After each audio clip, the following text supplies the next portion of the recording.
South Africa beat England in the ODI series. We're going to try and unpack that series and try and talk about some of the issues raised for England and some of the things to celebrate for South Africa. Let's get into it. If you're new to this channel, which is my first upload, you absolutely will be. I'm Liam. I talk about cricket. I'm a cricket fan and I make cricket content for the fellow cricket fan. If you do like this video, please hit like, please hit subscribe. Let's get into it. So, where do we begin with this ODI series? It feels like quite a lot has happened actually across just 3 games of cricket. Essentially, we've had England getting battered, we've had a very tight, very good game, and then we've had South Africa getting battered to finish the season off. In typical England fashion, they kind of play pretty poorly throughout a series and then perform incredibly in the final game of the series, which kind of just softens everyone's criticisms a little bit. It's kind of a classic England thing to do, but there's no doubt lots of questions, lots of problems that have arose for England in this series. I think there's lots of positives for South Africa too, and in this video, we'll try and dive into some of those. Let's start with South Africa, because this is an apology to South African cricket fans, because I stupidly went on TikTok last week and made the schoolboy error of trying to predict the outcomes of this one-day series. And that's not good to do at the best of times, but it's particularly not good to do when you predict England will win 3-0. Let's take a listen. For the series win, I'm going for England. I'm going to go 3-0. Top run scorer, this is difficult because I think there's going to be a lot of runs in this series. We start in Leeds, which is normally a batsman's paradise, or certainly has been this year. I'm going to go for Harry Brook. I just think he's looked really good in the 100. Leading wicket taker, so I want to say Sonny Baker, because I'm fully in the Sonny Baker fan club. But I think I'm going to go Adil Rashid. Yep, not my finest prediction. I was somewhat close with the Adil Rashid shout, but as you can imagine, all this week, my TikTok comment section has been full of South African cricket fans giving it to me, giving dog's body abuse, which as is their right, and I would be doing exactly the same thing if I were an English fan and saw a South African make a prediction like that and get it so catastrophically wrong. So, want to apologise to South Africans. If you make a prediction like that, you got to own it. The video's still up there. I could have deleted it, but that would be cheating. Want to apologise. I did underestimate South Africa to an extent. I think I'd still say it was more that I overestimated England somewhat, but I'll own it. I'll eat my humble pie. I do apologise to every single one of you. But as for South African cricket at the moment, it feels like it's in a really good place. I think we can sort of, in a sense, write off that third game. You know, South Africa report, England were very good, but I don't think that necessarily speaks too much to the South African team. But what South Africa have at the moment, and to use a lazy English comparison, they remind me a lot of that ODI side in the very early days of Owen Morgan's reign for England. You know, they've got a togetherness, they've got an identity. You look at that team and it feels like every single one of them knows what their role is in the side. And I think that the perfect example of that was the Lord's innings, which, even though it was a high-scoring game, that Lord's pitch wasn't necessarily a high-scoring pitch. And I think both teams actually surpassed par to get the scores they did. But South Africa didn't go at it really aggressive early on. They weathered a storm when Archer was bowling well and Rashid was bowling well. At one point, I think they was going at 4.5 and over. And then they cleverly waited and targeted Bethell and Jacks, which is a completely separate issue, which we'll come on to a little bit later in this video. But it was a clever move from them. It was a strategy. It's a team that knows how to build an innings in one-day cricket, which is actually something you could argue England don't really have right now in their team. So I think there's a lot to like about this South African team at the moment. I think they're one to watch for the future. A lot of young stars in there, a lot of experience too. I love watching Markram play. I think he's such a good player. I'm gutted we've lost his series. I'm gutted I got my predictions so wrong, but it was fun to watch this South African side, and I think they'll be one to watch moving forward. All right, let's dive into England then. A weird series for England. Started terribly, got a bit better, finished really well. Which is kind of how we do a lot of series at the moment. I think lots of questions have been raised. I think lots of problems have come to the fore, but I think also there's lots of positives in there as well. The main one we start with is obviously Jacob Bethell. I love watching him play. I'm a Warwickshire Bears fan, so to see him on the big stage doing what he does is really exciting, and it's great to see him get that 100, because this has been talked about for a while and was always going to be until he got his first century, because it's his first in professional cricket. We all know it was going to come at some point, whether for Warwickshire or for England, because he's a phenomenal talent. But I'm glad it's came relatively early in his career, and hopefully it'll be the first of many in many different formats, and a great one to get against such good opposition as well. The negatives that are around England with this series, and I think the negatives do unfortunately outweigh the positives, is that actually the first one relates to Jacob Bethell in this all-rounder position in the England side. But if England wants someone in that role who's going to offer something with the bat and then guarantee you overs, then I don't think you can look at Bethell or Jacks for that position. Bethell and Jacks are both brilliant cricketers, both brilliant batsmen. For me, Jacks is completely wasted where he is in the order at the moment for England. He should be much higher, but how do you fit him in? That's a separate question. But what they should have done is gone for a more genuine all-rounder in this position because, and I say this as a Warwickshire Bears fan, Bethell's not a bowler. He's a batsman that can bowl a little bit. I'd argue Joe Root is a better bowler than Jacob Bethell. When you saw in that Lord's game when South Africa approached it, as I mentioned earlier, that they just waited for the bowlers they knew they could take on. And that's how they got the score that they did. They went, Bethell, yeah, we could take him on. Jacks, we can take him on. We won't play aggressive shots to Rashid. We won't play aggressive shots to Archer. And it worked for them perfectly. And if we go into the next tournament or we go into the next series with that similar kind of balance to the team, every opposition will just follow that kind of strategic approach to their innings. Now, who should it have been? It's a difficult question because I don't think we're sort of bursting at the seams when it comes to all-rounders in England at the moment. But for me, I'm not even his biggest fan, but a Jamie Overton would have been better in that position than a Will Jacks would have been. Now, yes, Will Jacks will bring you a lot more with the bat, but England have to ask themselves, what do they need most from that number 7 position? Is it batting or is it bowling? Now, if you look at the top 6, I'd argue you're okay for batting. All right, the first game of the series kind of says otherwise, but there's enough batting in there when you look at Bethell, Buttler, Duckett, who had a poor series, but we know there's runs in Duckett, Jamie Smith, Joe Root. There's so much talent in that top 6. I think you can basically have a team where you don't have a batting all-rounder. You have a bowling all-rounder in there, which is what Jamie Overton would have brought to you in that team. Another option for that position could have been the man I think should have got it, which is Sam Curran, who's just been brought into the T20 side for the upcoming series against South Africa and the Ireland series as well. And you would argue that he gives you a lot more with a bat than Jamie Overton does. Not as much as Jacks or with Bethell, but he brings you a lot more with the ball. And actually what he brings you is a little bit of variation, which is what England probably missed at times in this series. You look at like Ngidi and how he bowled for South Africa, that beautiful slower ball which just dipped on Buttler, which is beautiful. England don't really have that kind of skill in their bowling attack at the moment. I suppose Saqib Mahmood brings it a little bit. You've got it to an extent with Archer, but not really that slower ball that will just get wickets in the middle of the innings. And that's what Sam Curran can bring to you. He has a great slower ball. He's essentially a T20 specialist, but he can adapt that game to white ball cricket in terms of the ODI side as well. So he should have got the nod for me. Another option you could have in there is potentially Rian Ahmed. Rian Ahmed's a weird one. We're in a weird situation with him at the moment where he's batting has developed so much over the last 12 months. He's scoring runs for fun in the county championship. I kind of feel like we have to wait and see how he does in Division 1 if Leicestershire go up next year before we can really start shouting about him in this England side.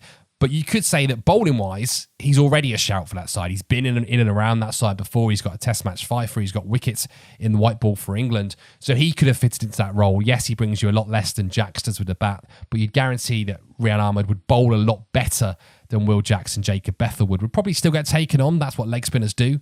But you'd like to think that he would return some more wickets than Bethell and Jacks did. A guy who is brilliant in this series, as he is every single series, was Adil Rashid. I just love watching him bowl. There's still a part of me which just hurts a little bit thinking, how good could he have been in Test match cricket if he really gave first-class cricket a go? Question for another time. But in white ball, he is a legendary figure for England right now, and he's so consistent. You just know what he'll give you in those middle overs. He'll come on, he'll bamboozle batsmen, great variation, and he'll pick up wickets. And not just the wickets you expect your spinners to take. He will get out top quality batsmen. He will bowl a deucer to an Aidan Markram, and he won't pick it, and he'll get out to it. It's a very rare thing to have someone in your side who can do that to some of the top batsmen in the world. Now, I think he's got many more years in him if he wants it. We look at some of the spinners in the world. Imran Tahir is still bowling at a very high level and still bowling well. And I think he's 40 now. So, we've got time, hopefully, with Adil Rashid. But we do need to have a look on the horizon as to who is this next spinner coming through. It doesn't have to be a leggy. A leggy helps, but we need someone who can come on and can just hold up some overs in the middle, take a few big wickets along the way. South Africa have that in Keshav Maharaj. We need to find our version of that. And I think the concern is there's not someone who is obviously banging on the door. There's little shouts in there, and I've kind of made notes of, Jaffa Chauhan. You've got Tazim Ali, I really like. He's a Warwickshire boy, but, he's still very raw. He's 19. He's had a fantastic tournament in the One Day Cup, and he's taken loads of wickets. I still think he's a long way away from being an England player, so he's not someone we can immediately turn to, but potentially in the long term. Farhan Ahmed as well, I really like him. You know, he's Rian Ahmed's brother, for those that don't know. He's a very talented spinner, got picked in the 100 this year. Could he offer something to England? Yes. Will he offer it in the next 2 years? Probably not. So I don't know where the next cab off the rank is coming from, in terms of a spinner, but we do need to find one, because I'd argue that Adil Rashid hole that is going to come is potentially going to be more damaging to England than the Joe Root hole will be when he retires, or the Ben Stokes role will be when he retires. Now, that might sound ridiculous because you think, well, it's Joe Root. He's one of the best cricketers, if not the best cricketer that England have ever produced. Yes, he is. But the thing is with that England side, especially in Test match cricket, there are batsmen banging on the door and have been for many years now to get into that top 6 and just can't. So yes, we'll never replace Joe Root. But when Joe Root goes, you probably go, all right, well, in comes James Root, perhaps. Maybe that's the next guy in, and then I don't know, Harry Brook might move up one, or there'll be someone else. There's so many cricketers good enough to play Test cricket for England from a batting point of view, but just physically can't get in at the moment. So I'm less worried about replacing Root.